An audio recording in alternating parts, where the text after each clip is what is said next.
Hi guys, welcome back again to my channel Dami Dimension. My name is Dami. In today's video we are going to be using the golden rule pattern to make a cute top, and this is the top we are going to be making today, this one right here. So I selected that from the pattern book, and when you flip to the back of this particular page, that is where you are going to see the pattern itself that has already been drafted. So I went ahead and made a photocopy of the page, so I recommend you do this so you don't mess up with the original copy.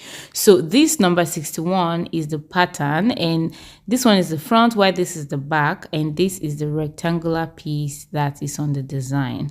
So what you see me doing right here is just folding this paper so it's easier for me to work with, and I'm placing it on a fresh pattern paper and using the kit that came with this pattern, my pin first.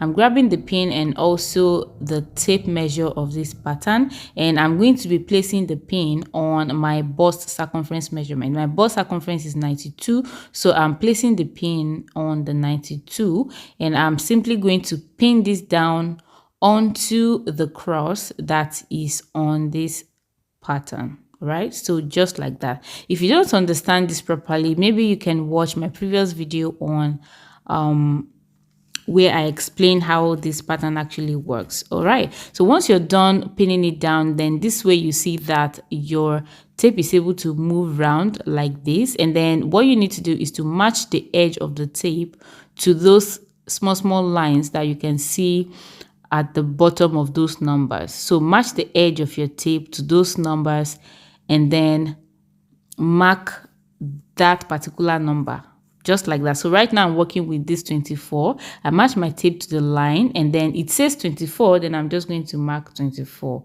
That's how simple it is to actually transfer this pattern to your site. The next is this line 17. I move my tape to match up with that tiny line, and then there it says 17, right? Then I'm just marking 17 on my tape. Next, again, I'm moving to the next one, which is the line 13, and I match my tape with it, and then I will mark 13. Again, I'll go to the next one, which is 10. I'll match my tape with it, and then I will mark 10. And as you can see, my 10 falls on my paper right here. So that means I have to fold in my paper a little bit more so that I am able to mark the 10 on my actual pattern paper.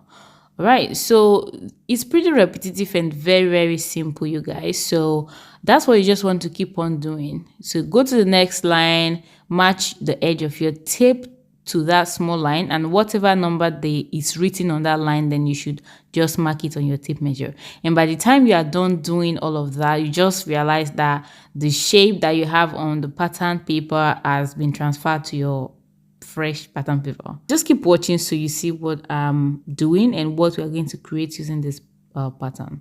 So you see, I just kept on rotating and marking. This is 17. I mark 17. Next is 20.5. I mark 20.5, and next is 26. Then I mark 26, and you can see the pattern is already out. So you just have to connect all the points together, and I'm using the tool that came with this pattern as well. I'm just using it to mark. As you can see, the pattern now is done, and you can see this hashed part. That's where is indicated that you should cut out as you're facing. So that's what I'm just going to transfer on my pattern now. It says we should come down by 3 centimeters. I came down by 3 centimeters and connected that, and that forms that hashed part. So then I'm adding seam allowance of 1/2 inch all the way around it. Keep in mind that this pattern doesn't have a seam allowance, so you have to do that. So next I'm going to draft my back pattern, but because it's just typically the same thing, I'm not going to go through it again. So yeah, I just went ahead and cut out this pattern, and also I went ahead to draft my back the same exact way.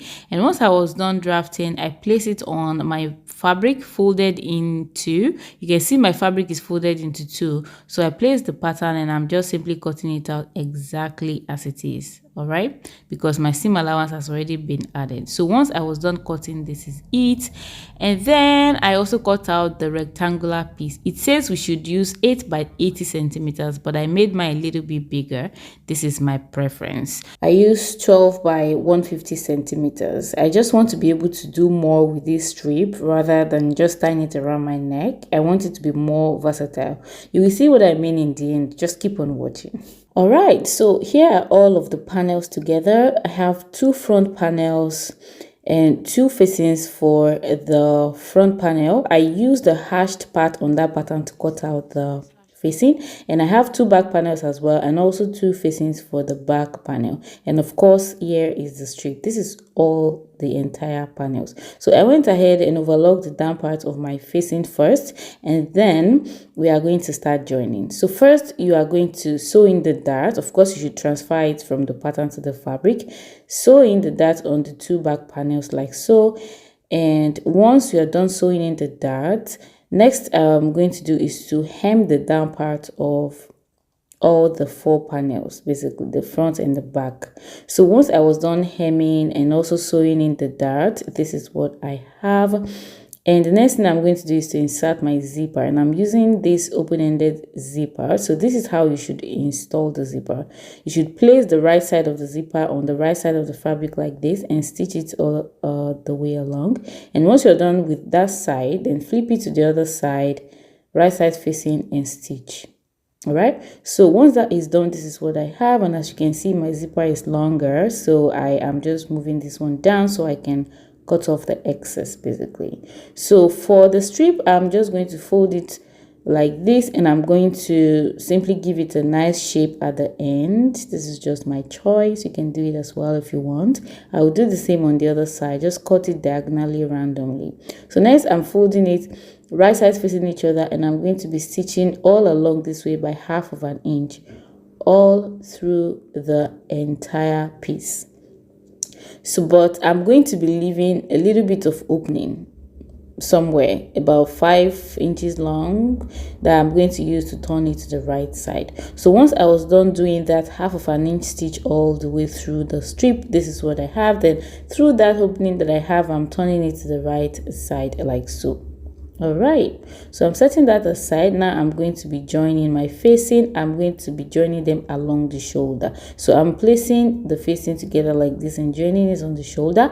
And also you place the main fabric together this way, right sides facing each other, and join it on the shoulder. So once that was done, this is what I have. And now I'm flipping it to the right side. Then I'm bringing in the facing, right side facing the right side of the main fabric, and I'm stitching on the armhole, stitching on the neckline like this, and also stitching this way. But make sure your zipper is placed flat that way when you stitch. So go ahead and stitch it that way. And once I was done doing that stitch, I have something like this, and also I'm going ahead to notch it so it comes out nice and flat by the time I flip it to the right side. And I just flip it to the right side that way. Do the same to the other side, and I give that a good press.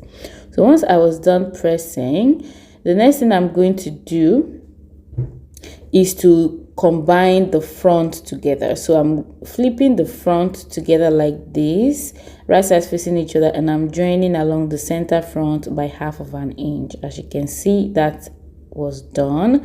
And the next thing I'm going to do is to put in an elastic band to form a gather. And I cut out 5.5 inches elastic band, just about this length. You just cut out an elastic band that gives you the desired length basically. So I'm going to go ahead and stitch that onto this part, and I'm going to be stretching the elastic band as I stitch. I stretch and stitch and stretch and stitch, and by the time I'm done, it will gather it up like so. So once you're done doing that, then also bring the back and front together and join them along the sides. And that's basically it for the blouse. Once you do that, that's it. And this is the finished result, guys. I hope you like this video. Please remember to hit the like button as always. Subscribe to the channel and let me know what you think down below. Please leave a comment for me in the comment section. Let me know what you think about this top. And also, I'm thinking of making either a trouser or a skirt for this top. Let me know which one you think would be better, which one you would like to see. And until I see you again in my next video, bye.